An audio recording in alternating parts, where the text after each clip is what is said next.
Go to Greg in Brooklyn. Greg, you're on Free Talk Live. What's on your mind? Hey, I wanted to talk about economics. Yeah. You guys know I call in. Well, Mark knows I call in once in a while, and I talk about sort of my views.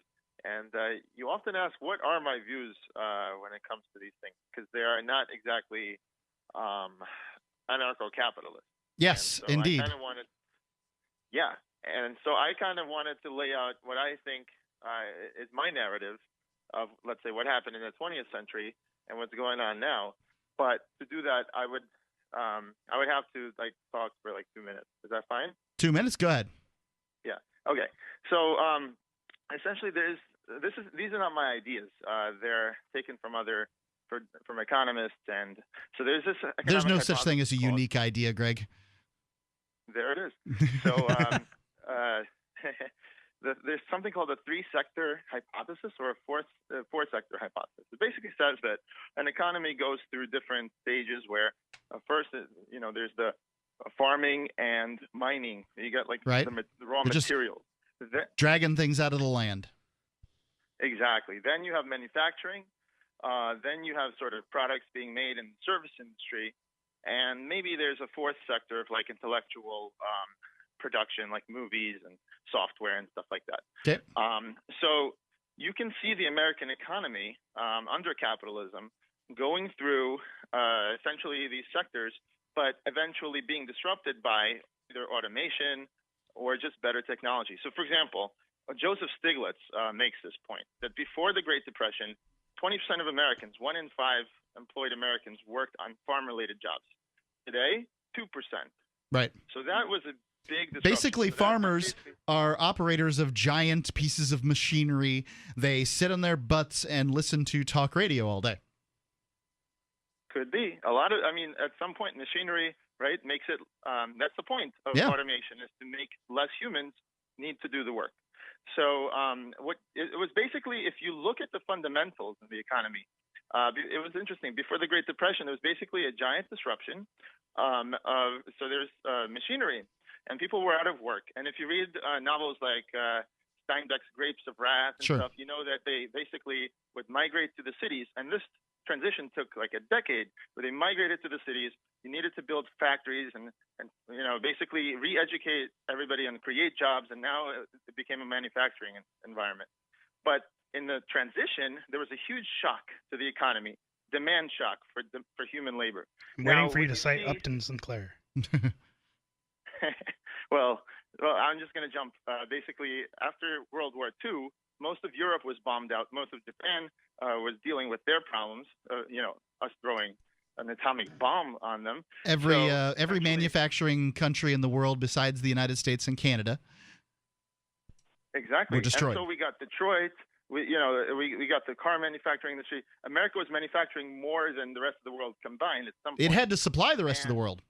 They didn't have factories they had to build factories to even put the machinery that the United States would build in them. Exactly. And, we helped other countries. We gave them loans. But in the meantime, our manufacturing was world class. So everybody was buying our cars and stuff like that. Now, I know you're going to bring this around for me, Greg. I'm going to hold on to you and hear what you've got to say here in a moment. 855-450-FREE. That's 855-450-3733. Free Talk Live.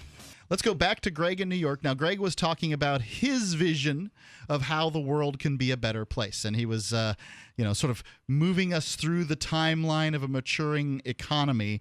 And I think we got somewhere stopped off in the industrial age. Is that about right, Greg? Yeah. We were talking about how after World War II, the U.S. was not left with any significant competition around the world for manufacturing. And that was a good time for the U.S. Lots of jobs were created. New sector definitely prospered. And, of course, the unions did great. The unions did great. Yeah, and that's what I was just about to say. The unions sprang up, definitely wanting to get the share of that wealth. And then basically what started happening was, once again, technology made things more efficient. And one of the things that well, I guess you could say the factory owners, the capitalists at the top saw, is that, well, with all these unions and Americans having a high cost of living, if we could stretch our supply chains overseas, if we could outsource a lot of these jobs, then they decided to go for cheaper labor costs. Exactly.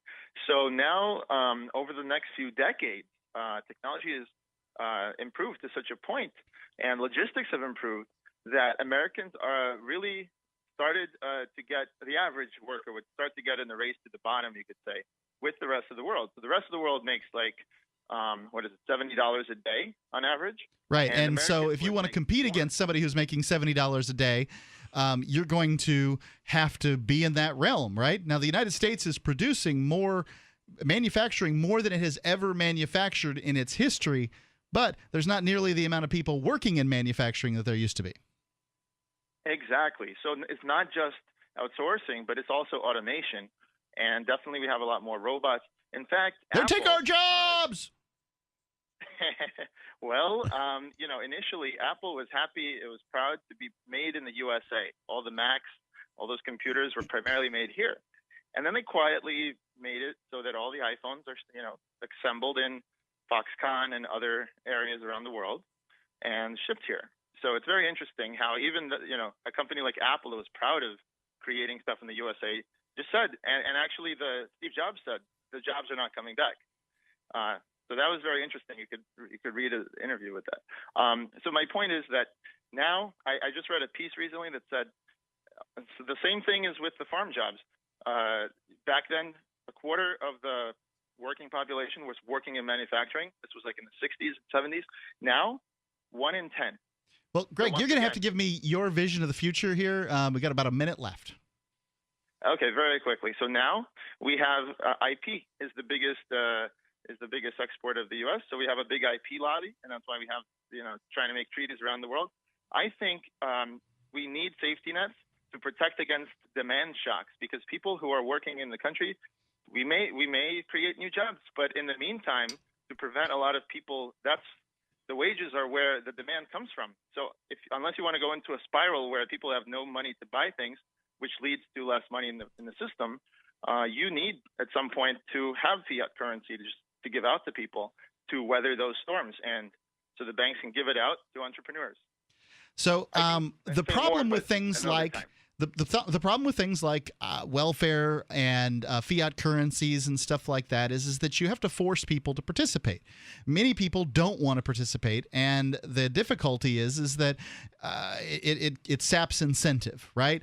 Like, if I can stay at home and make $2,000 a month, then I'm probably not going to go to work at a job that pays me $2,000 a month, because why should I? And the difficulty is that in order to keep something like this going, you have to essentially force, at the point of a gun if necessary, the productive class to do business where you are. We can see the productive class is leaving for places like Jersey and Isle of Man and Cayman and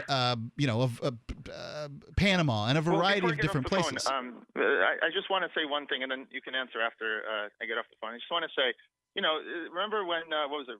Who said? I think it was Roosevelt. That the only thing you have to fear is fear itself. When That's the money Kennedy. supply starts shrinking, and right. So if everybody does what they want in their own interest, what actually happens is spiral effects. They will actually make a run on the bank. They will actually not invest, and so if everyone does what is in their interest in that situation, they'll actually make the situation worse. I know it's counterintuitive, but at that point, as you say, forcing people to give up some. Again, it's not forcing. You're printing fiat currency, which is borrowing from the future. It's not. You're not forcing anyone to give Greg, that money. you're suggesting that the human animal is livestock and needs to be managed. The problem is that it's going to be managed by other humans, and they're just as corrupt, and they have the same corrupt market forces that are going to cause things like runs on banks and other market failures to occur. It's just a system. It's group psychology. Yep. It's not. Yep. Yeah. So far, it hasn't worked. Thanks for the call, Greg. I just err on the side of human freedom. I just make moral choices. 855-450-3733, Free Talk Live. What do you think? 855-450-FREE. Free Talk Live, 7 nights a week from 7 to 10 Eastern, live on the Liberty Radio Network at LRN.FM.